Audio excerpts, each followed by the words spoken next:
Good morning mga kaambisyoso, ambisyosa. Unahan natin yung yung init, no. So andun pa lang yung sunrise. Nakatago pa sa bundok. Yun pa lang po yung naaarawan sa dulo. Maaga kasi kami ngayon aalis. Magpapa-display kami ng products sa fiesta ng Tantangan. May pupuntahan ako ngayong mga langka dahil ang reservation po natin ay umabot na sa 32. Pero buti na lang, willing to wait naman yung mga clients. Mga mga bagnas sila na magpapahinom. Tara, samahan niyo po ako Dito na yung aming ito yung aking mga magto 2 years old ngayong August. Tama ba? Yeah. 2024 ko ito tinanim. Yan. May mga tag.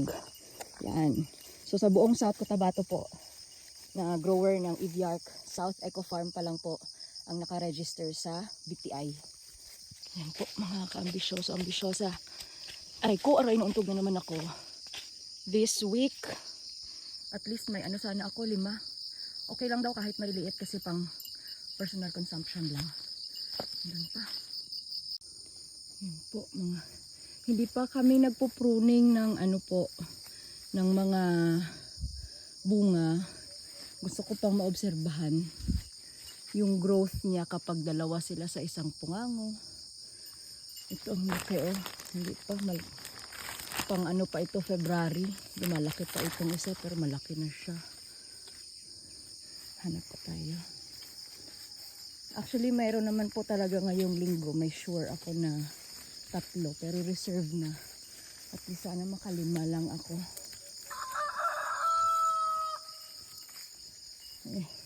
Ang ganda, no? Parang mga mga white lady sa gabi. Yan.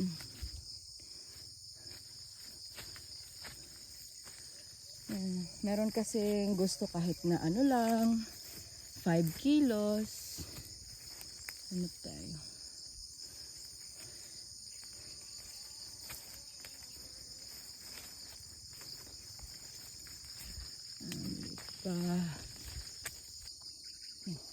Tingnan nyo mga kaambisyoso, ambisyosa.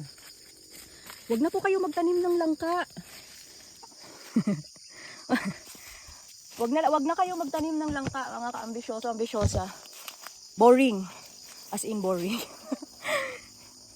I-reverse na lang natin yung mga belief. Saan ako bababa ngayon dito?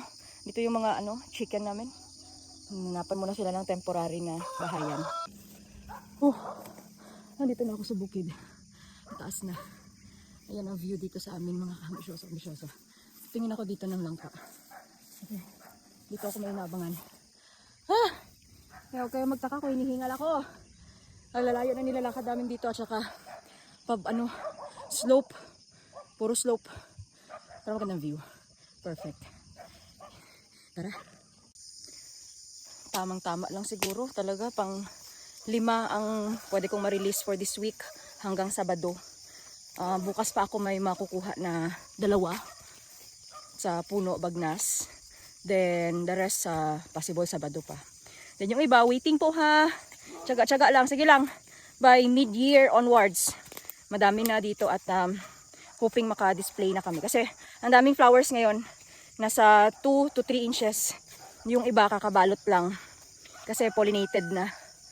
So, sa mga nagtatanong po, kailan po yung pagbalot ng langka, i-review nyo na lang po yung mga post ko last year. Marami po ako mga naituturo doon. Pag-identify muna ng male at female, kailan nyo malaman ang pollination. At pag alam nyo na mag-identify ng pollinated na female flower, doon na kayo mag-start na mag-wrap. Don't forget to like, follow, and share. Dentistang Farmer.